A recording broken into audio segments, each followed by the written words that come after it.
So imagine the ultimate warrior for a second. Like, really picture them in your mind. I'm guessing I should be picturing armor, maybe a sword. Right, exactly. Armor, weapons, a battered shield, maybe a completely devastated battlefield stretching out behind them. A classic cinematic image, yeah. Yeah, but now I want you to take that image and just completely invert it. Like, strip away the armor, remove the external battlefield entirely. Okay, color me intrigued. Because the ultimate warrior we are unpacking today isn't fighting the outside world at all. In fact, they are waging this really profound, intensely grueling internal battle.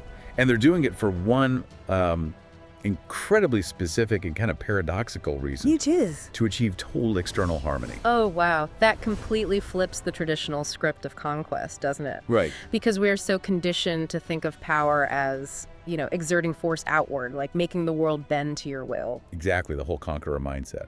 But the sources we're analyzing today, they suggest that true, unshakable power actually comes from conquering the self. It's the mastery of your own psychological landscape. Okay, let's unpack this. Welcome to the deep dive. And when I say welcome, I am talking directly to you, the listener. Glad to have you here. We know exactly why you pressed play. You're the learner. You're sitting there, maybe on your commute or at your desk, and you're craving a way to gain deep, thorough knowledge without drowning in a sea of academic jargon. Or having 50 tabs open on your browser. Yeah, nobody wants that. You want the multiple perspectives, the mechanics behind the theories, and those incredible aha moments that just change how you see the people around you. And that is exactly what we are here to do. We're your guides through the noise. We have a very specific mission today. We're taking a massive stack of source material that details something called the Enlightened Warrior's Journey. Which is an amazing title, by the way. So good. And we're pairing that with some highly practical guides for navigating the 16 Myers-Briggs personality types. Right, the MBTI framework. Our goal here is to extract the exact blueprint for how a remarkably rare personality type can conquer their own internal dissonance and, optimize every single interaction they have with the world. But to understand that blueprint, we really have to look at the architectural foundation first. So where do we start?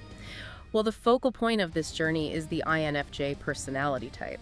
And specifically, we're looking at the evolution from their baseline, which is an often overwhelmed state, Totally overwhelmed. into what the psychological framework calls the A state, the assertive or empowered state. Right, so before we talk about empowerment, we really need to look at that baseline. We need to define what it actually means to be an INFJ. And why just existing in the world as this type requires a warrior mindset to begin with. Exactly.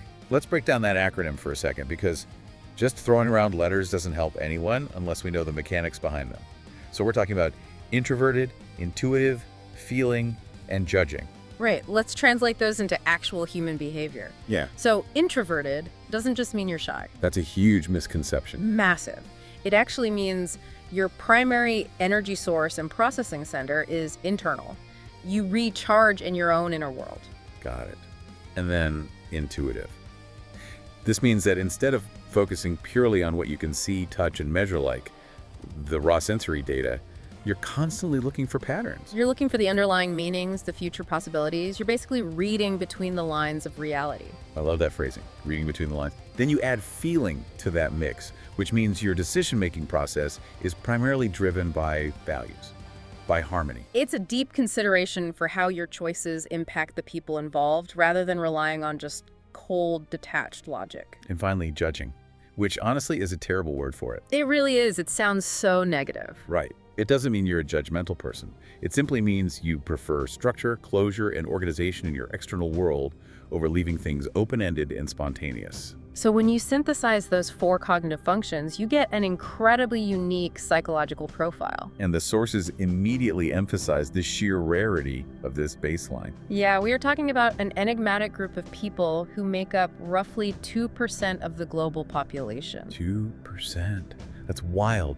Just mathematically speaking, that rarity sets the stage for a very specific type of life experience. Oh, absolutely, because if only 2 out of every 100 people perceive reality through the same cognitive lens that you do, you're going to experience this profound, inescapable sense of being different. And that usually starts from a very early age, right? Very early. The childhood struggles outlined in the psychological profiles are fascinating and honestly, a little heartbreaking. Yeah, I was reading through that part, and it's tough. Imagine being a child with this highly tuned intuitive engine, right? And this massive capacity for empathy, but you lack the vocabulary or the emotional regulation to handle it. You don't have the tools yet. Exactly. You have this innate desire to help people to heal the emotional fractures you can sense in the room, but you struggle to express your own complex internal world effectively. Because you feel everything so deeply. But trying to communicate those multi-layered concepts in a way that actually makes sense to the other 98% of the population? It's a massive hurdle. And that communication gap creates this lingering, chronic frustration. It's the frustration of being constantly misunderstood. Which is exhausting. It is. And what makes it so complex is that this frustration is actually compounded by the very gifts this personality type possesses. Wait, really? Their gifts make it worse. Yeah, because the sources highlight an incredibly powerful intuition and a deep, visceral understanding of human emotions. They have this remarkable ability to read a room, to just intuitively grasp the emotional undercurrents that everyone else is ignoring. Oh, right. One of the sources uses a brilliant phrase to describe how they survived in this environment. It says they learned to adapt like water. Like water. That is so evocative. They pour themselves into whatever container the social situation demands. If the room needs a quiet listener, they become the quiet listener. If the group needs a mediator to diffuse tension, they're the mediator. Right. They shapeshift to maintain the emotional equilibrium of the space. But that shapeshifting comes at a staggering cost, and this is the core conflict we have to examine today. The internal battle. Exactly. We're looking at an ongoing, exhausting battle between an incredibly rich inner world and the relentless demands of the external world. Because when you have the gift of deeply understanding human emotions, you operate like an emotional sponge. You don't just notice that someone is angry or sad. You cognitively absorb that emotional data. And if you lack the psychological filters to process or shield yourself from that constant influx of data, it creates profound internal dissonance. Dissonance is the perfect word for it. I was actually trying to visualize the sheer mechanics of this while I was reviewing our notes. Think of it this way. Imagine your brain is a high-powered, state-of-the-art satellite dish. Okay, I'm with you. You were perfectly designed to pick up faint, complex signals from deep space. That's your intuition and your high-level empathy. But because your receiver is so incredibly sensitive, you aren't just picking up the beautiful, profound cosmic signals. What else are you picking up? You're simultaneously picking up the neighbor's microwave, the local taxi dispatch radio, the static from a thunderstorm 3 states away, and, like, the Wi-Fi router next door. Oh, wow. That sounds awful. Every single frequency is hitting your receiver at the exact same time. If you don't know how to tune the dial, if you haven't built the proper filters to block out the noise, all of those incredible nuanced signals just blur together. Into deafening static. Exactly. Paralyzing static. And in the human body, that static translates directly into anxiety. That analogy perfectly captures the mechanism of the baseline struggle. The overwhelming static is exactly what drives the behaviors of the unempowered state. It's just too much noise. And that dissonance manifests heavily as chronic overthinking, generalized anxiety, and a debilitating sense of being emotionally flooded. Because you are processing all that external emotional data, the taxi dispatch and the thunderstorm, you completely lose the clarity of your own internal signal. You can't hear your own voice over the noise of everyone else's needs. Precisely, and when you can't hear your own voice, you cannot assert your own needs. Which leads to a massive difficulty in setting boundaries, I'd imagine. Oh, absolutely. You lack confidence in your own unique perspective because you're too busy managing the emotional collateral of the people around you. You blend in like water, making sure everyone else is comfortable, but in doing so, you take up absolutely zero space for yourself. You just disappear. You disappear. Take a second and think about this in your own life. And I mean you, listening right now. Regardless of what your 4 letters are, whether you're the most extroverted logical thinker or the most introverted creative, consider a moment where your internal reality, what you knew in your gut to be true, clashed painfully with what the room expected of you.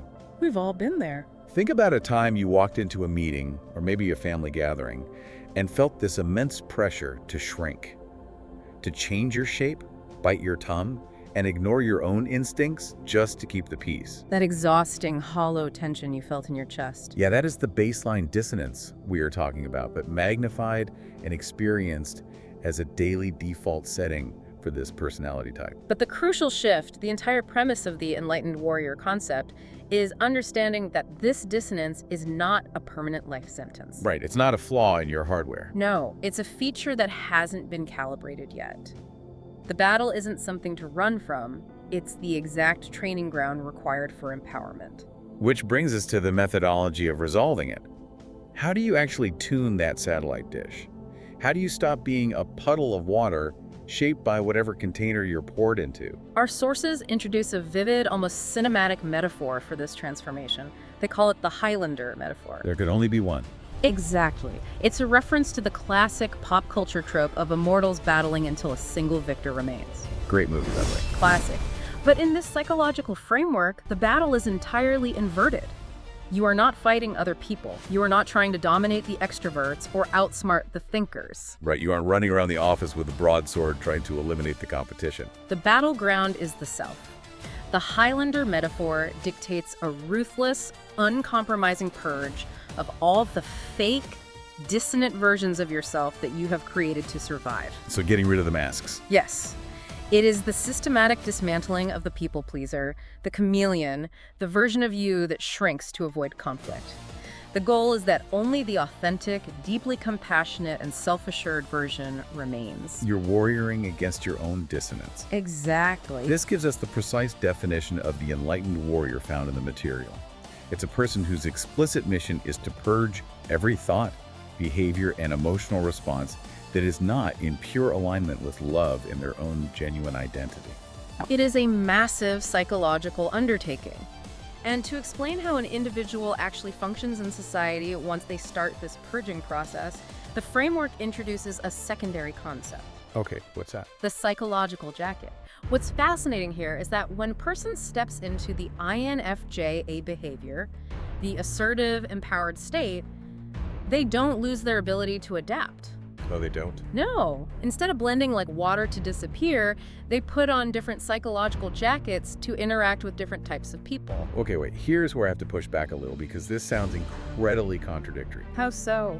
Well, we just said the goal is to purge all the fake versions of yourself, right? But now we're saying the enlightened, empowered version puts on different jackets depending on who they're talking to. How does someone avoid just slipping right back into being a manipulative shapeshifter? It's a fair question. Like, if I'm constantly changing my communication style to match the person in front of me, how is that being authentic? It just sounds like high-level social camouflage. I get why it sounds that way, but it's the most critical distinction in the entire framework. And the difference lies entirely in the psychological anchor. Anchor? Yes. The unempowered baseline personality adapts out of fear. They adapt out of a desperate need to harmonize the environment at their own expense or to avoid the anxiety of conflict. They put on a mask to hide their true face because they fear their true face is unacceptable. Exactly. They blend to survive. Right, blending to survive. The Enlightened Warrior, however, operates from a principle of oneself first.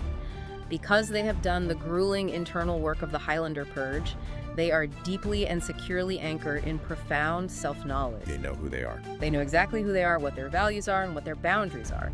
So when they adapt, when they put on that psychological jacket to speak the language of a highly logical CEO or a hyper-creative artist, it's a conscious, strategic tool for connection. Oh, I see. It is never a sacrifice of their identity. They aren't changing their core, they're translating it. Okay, that makes perfect sense. The people pleaser changes their shape because they think they have no right to exist as they are. Right. The empowered warrior changes their shape because they are completely secure in their existence, and they're simply choosing the most effective frequency to broadcast on so the other person can hear them. Beautifully put. It's the difference between hiding and translating. And that translation requires immense, sustained internal stability. If you're not anchored to a solid core of self-knowledge, attempting to adapt to the myriad personalities in the world will just tear you apart. You lose yourself in the translation. But if you are anchored, adapting becomes the highest form of cognitive empathy. So to build that anchor, you have to hit the training ground. You don't just wake up one day, decide to be an enlightened warrior, and suddenly have perfect boundaries. If only it were that easy. Right. The framework lays out 7 specific foundational pillars. This is the practical roadmap for building that internal fortress so you can actually wear those psychological jackets safely. Let's walk through them. The first pillar is the bedrock of the entire system, cultivating self-awareness and mindfulness. And this isn't just passive observation, is it? No, it requires active, structured practices like cognitive journaling, meditation, and ruthless self-reflection. You have to map your own internal landscape. You have to know the terrain. You must identify your thought loops, your emotional triggers, and most importantly, you have to audit your energy. You need to know with clinical precision what interactions give you energy and what interactions completely drain your battery. Energy auditing is crucial because of the reality of the intuitive feeling type. If you don't know where the leaks in your battery are, you will march into every social interaction already depleted. And you can't be an effective translator if you are running on empty. Which naturally feeds into the second pillar, embracing personal growth. The framework insists on viewing the psyche not as a fixed state, but as a continuous evolution. You have to deliberately seek out challenges that force you to confront your blind spots. You stay open to new perspectives and maintain an endless curiosity about human nature, including your own flaws. And you are going to need that growth mindset to survive the third pillar, developing resilience. Now, the texts make a point to clarify that resilience does not mean building a wall so high that you never feel pain. Right, because for a highly empathetic person, trying to block out all pain just leads to numbness, which destroys your core gifts. Exactly. Resilience here is defined as the elasticity to bounce back. You are going to get hurt, people will misunderstand you. You will put on the wrong psychological jacket, and an interaction will blow up in your face. It's inevitable. Resilience is using that pain as a muscle tear. It hurts, but it grows back stronger. That elasticity is tested most heavily in the fourth pillar, nurturing relationships and establishing boundaries. For an individual wired for deep connection and harmony, this is often the most agonizing pillar to construct. Deep, meaningful relationships are the oxygen for this personality type. But to maintain them, they must become ruthless about boundaries. They have to proactively invest in people who inspire them, while simultaneously constructing firm, unapologetic walls to protect their energy from individuals who drain them. We have to pause on boundaries for a second because the mechanics of why this is so difficult are fascinating. Let's hear it. For a feeling type whose brain is designed to seek external harmony, setting a boundary feels like a biological failure. It goes against their default programming. Exactly. It feels like you are intentionally initiating conflict, which is the very thing your cognitive functions are trying to prevent. Your brain is literally screaming, if I tell them no, they will be upset, the harmony will break, and it will be my fault. That's a huge burden to carry. Overriding that biological instinct requires massive cognitive effort. It does, which is why the fifth pillar is self-compassion. The architects of this framework understand that overriding those instincts will not happen perfectly. You are going to stumble. You are going to let a boundary slip because you're too tired to enforce it, or you are going to absorb someone else's anxiety and spiral into overthinking. It happens to the best of us. The pillar of self-compassion demands that you treat those failures not as evidence that you were broken, but as data for the next attempt. Growth in this area is a jagged upward trajectory, not a straight line. The final pillar is the ultimate expression of the entire training regimen, sharing your wisdom. Once the foundation is secure, the goal is to use your unique cognitive stack, that high-powered intuition and deep empathy, to inspire and empower the people around you. You take the friction you have mastered internally and use it to help others navigate their own dissonance. And it's important to note, these pillars are not a checklist. They are a synergistic ecosystem. Consider how they rely on each other. Okay, give me an example. Well, if you fail to maintain pillar 4, setting boundaries, you will be entirely consumed by the emotional demands of your environment. Once consumed, you have no energy left for pillar 6, sharing your wisdom. You burn out and retreat. That makes sense. Conversely, it is your rigorous self-awareness, pillar 1, that alerts you when a boundary is being crossed, and your self-compassion, pillar 5, that prevents you from drowning in guilt when you finally enforce it. The structure holds itself up. Here's where it gets really interesting. This is the concept that truly shifted my perspective on all of this. What's that? The sources describe these pillars, they detail this grueling internal dojo, and then they introduce a completely radical way to view the Myers-Briggs framework itself. The author explicitly states that the MBTI is not a rigid set of boxes to lock people inside.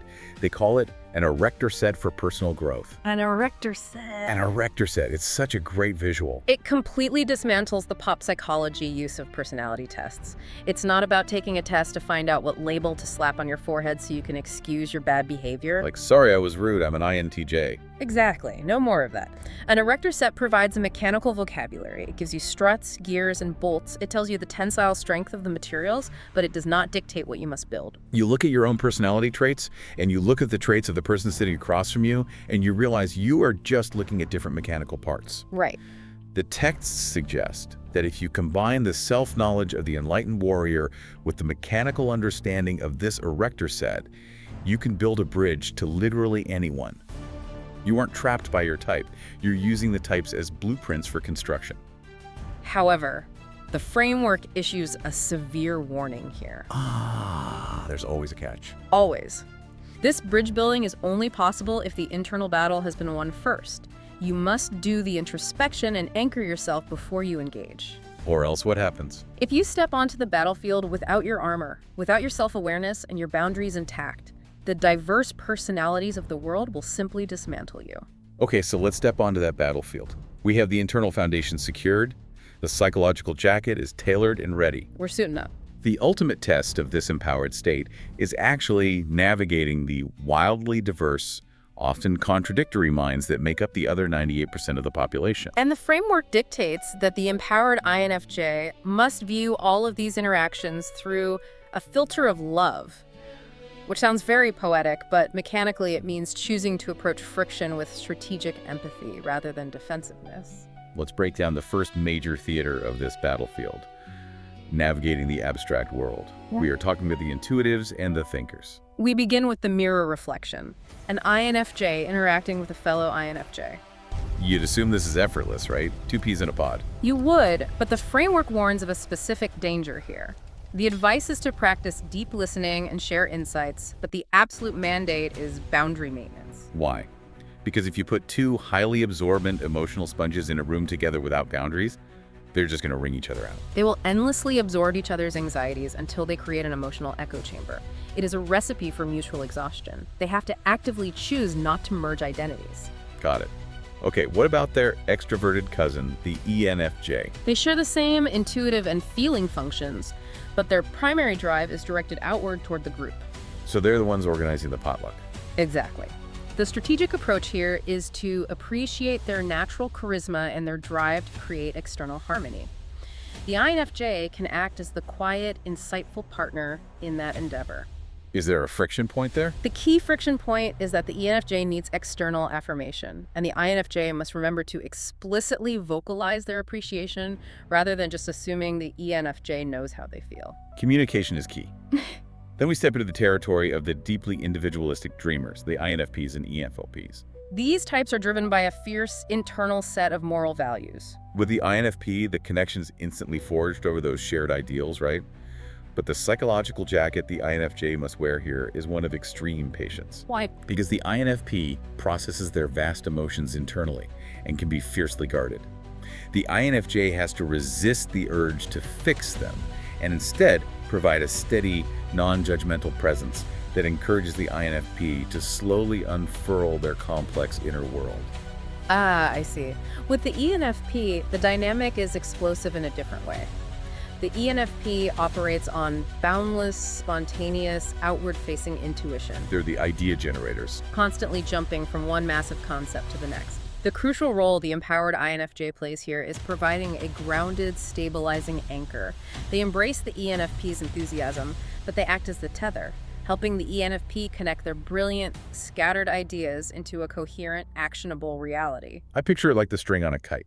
The ENFP wants to fly into the stratosphere, and when you try to pull them down, the string snaps and you lose them. Oh, that's a great analogy. But if you hold the string steady, you give them the tension they need to actually catch the wind without blowing away completely. It is a delicate balance of providing structure without suffocating their spirit. Now, we shift from the realm of feeling into the fortresses of pure logic. The thinkers. The NT types. The INTJs, ENTJs, INTPs, and ENTPs. These are the strategists, the architects, the debaters. How does a personality driven by emotional harmony navigate minds driven by ruthless efficiency and objective analysis? Let's look at the INTJ first. This is the master strategist. They share the INFJ's dominant introverted intuition, meaning they both see the world in abstract, future-oriented patterns. But while the INFJ applies that intuition to human emotions, the INTJ applies it to systems and logic. So how do they interact? The interaction relies on intense, thought-provoking intellectual exchange. The INFJ must deeply respect the INTJ's fierce need for independence and logical consistency. However, the value the INFJ brings to the table, the reason the INTJ respects them, is their ability to translate human collateral. Human collateral. Tell me more about that. Well, the INTJ might design a flawless corporate strategy that mathematically guarantees a 20% profit increase. The INFJ is the one who points out that implementing the strategy will destroy team morale and cause the top 3 engineers to quit. So the INFJ offers the emotional data that the INTJ's logic blind spots missed. Exactly. And what about the ENTJ, the extroverted commander? These are the people who walk into a room and instantly start organizing the people and the furniture to achieve maximum efficiency. They respect competence above all else. To engage an ENTJ, the INFJ must immediately demonstrate competence and a commitment to results. You cannot lead with an emotional appeal, you lead with the objective. So leave the feelings at the door. For the introduction, yes. You must be prepared for blunt, constructive criticism because to an ENTJ, efficiency is a form of respect. But once you have earned their respect through reliability, You become an invaluable asset. The ENTJ organizes the logistics, but the INFJ assumes the role of the vital counselor. ENTJs often struggle to navigate complex interpersonal office politics or emotional nuances within their teams. The INFJ becomes their trusted emotional translator, helping the commander understand the human elements they are stepping on. we see a similar dynamic with the highly analytical innovators, the INTPs and ENTPs. With the introverted INTP, the connection is built entirely through intellectual curiosity. You have to give them massive amounts of cognitive space. But the INTP is notorious for neglecting their own emotional health in favor of logic puzzles, aren't they? They really are. The empowered INFJ uses their psychological jacket to gently create a safe, low-pressure environment where the INTP feels secure enough to occasionally express the feelings they usually repress. And the ENTP, the quintessential debater, They test the structural integrity of every idea by arguing against it. which would be terrifying for an unempowered INFJ. It would be emotionally devastating, viewing it as a personal attack. But the Enlightened Warrior, anchored in their self-knowledge, recognizes it simply as the ENTP's cognitive processing style. They don't take it personally. Right. They put on the jacket of intellectual sparring. They appreciate the ENTP's wit and challenge their ideas, but more importantly, they offer emotional stability. Wait, the debater needs emotional stability. Beneath the rapid-fire logic and argumentative exterior, the ENTP often struggles with a chaotic internal emotional state. The INFJ provides the grounded anchor they secretly crave. When you zoom out and look at all 8 of these intuitive and thinking types, the overarching mechanism becomes incredibly clear. If we connect this to the bigger picture, the INFJ is constantly stepping into the specific psychological gap of the person they are interacting with. Whether they are providing the grounding string for the ENFP's kite or the human collateral data for the INTJ's spreadsheet, they're using their profound empathy to translate the abstract world into balanced reality. And this is exactly why the internal training ground is non-negotiable. Acting as the universal emotional translator for high-energy innovators and ruthless logicians demands a staggering amount of cognitive processing power. Because if your boundaries are weak, playing the anchor for everyone else will drag you straight to the bottom of the ocean. Which brings us to Battlefield Part 2, navigating the sensors and the doers. Right. We've covered the abstract minds, the people who naturally operate in the realm of theory and future possibilities. But what happens when the deeply intuitive, abstract thinking INFJ has to interact with the highly tactile, grounded, present moment reality of the sensing types? This is where the true friction of the erector set lies. The intuitive lives in the world of what could be, while the sensor lives firmly in the world of what is. Let's start with the guardians, the ISFJs and ESFJs. These are the people who keep the fabric of society intact, They're deeply loyal to tradition, duty, and practical caregiving. With the ISFJ, the INFJ encounters a personality equally devoted to harmony, but focused entirely on practical, tangible details rather than abstract concepts. The ISFJ remembers your favorite type of tea and notices if you look tired. Exactly. The strategic approach here is explicit gratitude for their tangible care. The INFJ's role is to gently expand the ISFJ's worldview. How so? While the ISFJ focuses intensely on the immediate practical concerns of their inner circle, the INFJ can offer insights that connect those immediate concerns to broader, long-term human patterns, adding depth to the ISFJ's practical application. Oh, that makes a lot of sense. The ESFJ takes that practical caregiving and projects it onto the entire community. They're the ultimate hosts, deeply invested in social order and group cohesion. The interaction here requires the INFJ to actively acknowledge the immense effort the ESFJ puts into maintaining that social fabric. Because they often feel underappreciated. Very often. When the ESFJ feels unappreciated by the group, the INFJ uses their deep empathy to validate their efforts and provide the emotional support the ESFJ rarely receives themselves. Then we face the most rigid structures of the psychological landscape, the ISTJs and ESTJs, the pragmatic, detail-oriented rule followers. For the ISTJ, life is about established protocols, factual accuracy, and relentless duty. To an intuitive visionary who wants to disrupt the system, an ISTJ can feel like a literal brick wall. But the framework says you cannot fight the wall. You have to respect its structural integrity. You must demonstrate patience with their need for step-by-step organization. If you present an ISTJ with a grand, abstract vision, they'll just reject it as impractical. Instantly. You have to translate your vision into sequential, logical steps. Your value in this dynamic is offering the empathy and emotional foresight to help the ISTJ navigate unpredictable human elements that their strict rulebooks simply cannot account for. The ESTJ amplifies that structure into active management. They are the traditional executives. The rule of engagement here is incredibly stark. If you do not demonstrate practical competence and unwavering reliability, the ESTJ will dismiss you entirely. Brutal, but efficient. You must engage them with facts, clear timelines, and actionable metrics. But once you have earned their respect through reliability, you become an invaluable asset. How do they complement each other? The ESTJ organizes the logistics, but the INFJ uses their psychological jacket to show the ESTJ how to motivate the human beings required to execute those logistics. Finally, we navigate the world of the artisans. The ISFPs, ESFPs, ISTPs, and ESTPs. These are the tactile problem solvers, the performers, the adrenaline seekers. They live intensely in the present moment, driven by sensory experiences. The ISFP is deeply sensitive and driven by a strong internal aesthetic or moral code, much like the INFP, but expressed through tangible action or art rather than abstract theory. So the INFJ connects with them over a shared love of beauty and authenticity. Exactly. The role of the INFJ is to provide a completely secure, non-judgmental space where the ISFP feels safe enough to express their intense, closely guarded emotions without fear of being analyzed or managed. And the ESFP is the quintessential entertainer, radiating this spontaneous, infectious energy. They want to experience the absolute maximum joy of the present moment. The empowered INFJ knows how to take off their serious, future-oriented jacket and simply enjoy the sparkle the ESFP brings to the room. But there's an underlying dynamic there, too. There is. When the party inevitably ends, or when a crisis hits, the ESFP often lacks the internal framework to process deep emotional distress.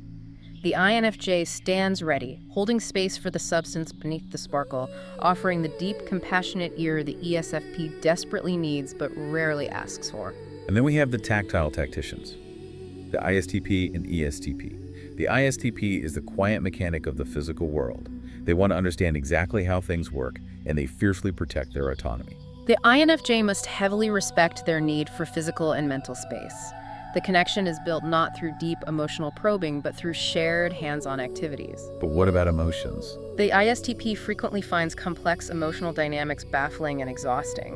The INFJ quietly acts as their guide, translating the confusing emotional reactions of others into logical cause and effect sequences the ISTP can actually process. The ESTP is the energetic risk-taker, moving fast and breaking things to see what happens. They're charming, impulsive, and highly observant of physical details. The INFJ engages their quick wit and adventurous spirit. But the ultimate value the INFJ provides here is foresight. Because the ESTP isn't looking ahead. The ESTP reacts purely to the immediate tactical advantage of the present moment. The INFJ uses their introverted intuition to foresee the long-term strategic and interpersonal consequences of the ESTP's impulsive actions, helping them avoid walking off a cliff they were too busy sprinting toward to see. Analyzing these specific dynamics reveals the ultimate clash of cognitive worlds. The highly abstract, future-focused inner world of the INFJ meeting the highly tactile, present-focused external world of the sensors. The potential for catastrophic misunderstanding is immense. It's literally like someone speaking in complex metaphorical poetry trying to collaborate with someone reading aloud from a technical instruction manual. But this is where the brilliance of the Enlightened Warrior approach truly shines. The empowered INFJ does not look at the instruction manual and judge it as boring or shallow. They do not demand that the sensor learn to speak poetry. Instead, they find the synthesis. They recognize that a society built entirely on poetry will collapse because no one remembered to build the plumbing. Right. They validate the instruction manual, but they use their intuition to explain why the machine being built actually matters to the human beings using it.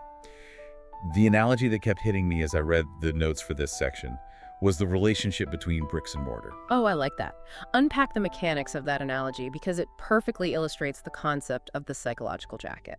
Okay, think about the sensing types, the ISTJs, the ESFJs, the ESTPs.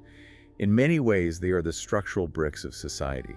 They are the tangible, practical reality that bears the massive daily load of human existence. They're the logistics, the traditions, the physical execution. Right. They're solid, reliable, and defined. The INFJ, in their empowered state, is the mortar between those bricks. Mortar, by its very nature, is not rigid, it's adaptable. When you apply mortar, it shapes itself perfectly to the unique grooves, cracks, and edges of every single individual brick it touches. By itself, a massive pile of mortar cannot hold up a roof. Exactly. It has no structural integrity on its own, but if you just stack dry bricks on top of each other without mortar, you have a wall that is incredibly brittle. The very first tremor, the first unexpected shift in the market, the first emotional crisis in the family, and the rigid wall shatters and collapses. The INFJ's profound emotional intelligence, their intuition, their ability to translate all these wildly different personalities through that filter of strategic empathy that is the mortar. It binds the practical elements together. It gives the rigid structures the flexibility, the resilience, and the true strength to withstand pressure. The INFJ is not the brick, and the moment they try to be a rigid brick, they fail. Their ultimate power is in the synthesis of the wall. And achieving that synthesis is the precise culmination of the Enlightened Warrior's journey. Having mapped the agonizing baseline dissonance, having built the 7 pillars of the internal training ground, and having navigated the complex battlefield of the 16 types, we arrive at the result. What is the actual reward for fighting this lifelong, exhausting internal battle? The source material is incredibly profound on this point. It states that the result of this rigorous psychological pursuit is an unparalleled clarity of mind. It replaces the baseline static, the anxiety, and the overwhelming emotional flooding with a quiet, unwavering inner strength. You reach a psychological equilibrium where you can navigate the immense chaotic complexities of human behavior with absolute grace. The author actually describes the fully realized individual as a true superhero, specifically noting that this happens without the need for a flashy costume or external validation. They become a literal beacon of light for the people around them. Because they have systematically conquered their own internal dissonance, because they have purged the fake versions of themselves, they are no longer reacting to the world out of fear. They can guide others toward understanding and unity because they have the cognitive bandwidth to articulate the complex emotional patterns of life in a way that truly heals people. But there is a crucial caveat, the final rule of the Enlightened Warrior. The text emphasizes the absolute non-negotiable necessity of thinking for oneself while cooperating with others. You operate within the framework of your own personal truths. You use the mortar to hold the wall together, but you never sacrifice your own chemical composition to do it. You never surrender your core truth just to achieve a superficial peace. That is the ultimate mastery of the cognitive friction. The intensity of this personality's entire existence comes from balancing deeply held, uncompromising personal values with the relentless demands of the external world. When they are unempowered, that friction crushes them into anxiety and isolation. When they master it through the framework we have discussed today, that friction becomes the catalyst for profound positive change. They master their internal landscape so they can serve the external world without being destroyed in the process. So what does this all mean for you, the person listening right now? It's the big question. We've covered a massive expanse of psychological territory today. We explored the deep, resonant pain of being a highly sensitive, intuitive outlier, forced to operate in a loud, rigid world. We unpacked the absolute necessity of purging the inauthentic, people-pleasing behaviors and building an internal fortress of self-awareness and unbreakable boundaries. And we walked through the tactical execution of stepping back into the world, putting on the psychological jacket, and acting as the vital emotional mortar for every other personality type out there. What it all points to is this: your unique cognitive wiring, whether you're an INFJ, a highly logical ENTJ, an artistic ISFP, or whatever your specific erector set looks like, your wiring is not a flaw. The friction you feel when you rub up against the world is not a sign that you are broken or defective. It is a sign that you have a highly specific function. And if you are willing to put in the grueling, unglamorous, wildly rewarding work to master your internal landscape, that supposed flaw becomes your ultimate, unassailable strength. True power, as explicitly outlined in these sources, is not about forcing the external world to conform to your preferences. It is not about waiting for everyone else to finally understand you.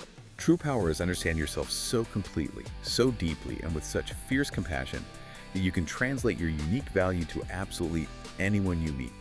You adapt not to hide, but to profoundly connect. That is the journey from feeling overwhelmed by the static to becoming the enlightened warrior. Before we sign off, I want to leave you with one final thought to mull over as you go about the rest of your day. The text we explored today heavily emphasized the concept of acting through a filter of love to resolve both internal and external conflict. On the surface, that sounds very serene, almost passive. Right. But ask yourself this. Look at the reality of the world we live in. We exist in a culture driven by fast-paced, highly reactive, and often deeply cynical information. We operate in systems that heavily reward blunt force, emotional detachment, and stepping on others to get ahead. In that environment, is choosing to deliberately process every single difficult interaction through a filter of relentless empathy, actually the most rebellious, fiercely warrior-like act you can possibly commit. It changes the entire paradigm. Does weaponizing empathy require more absolute strength than succumbing to apathy? Think about your next difficult conversation. The one you are dreading at work, or the tension in your relationship, or even a frustrating encounter with a stranger. How would that exact interaction shift if you viewed empathy not as a surrender, not as a weakness or a concession, but as your most calculated strategic advantage? Thank you so much for joining us on this deep dive. We hope you take these tools, grab your psychological erector set, and start building something resilient in your own life. Keep learning, keep reflecting. We will catch you on the next one. Yep.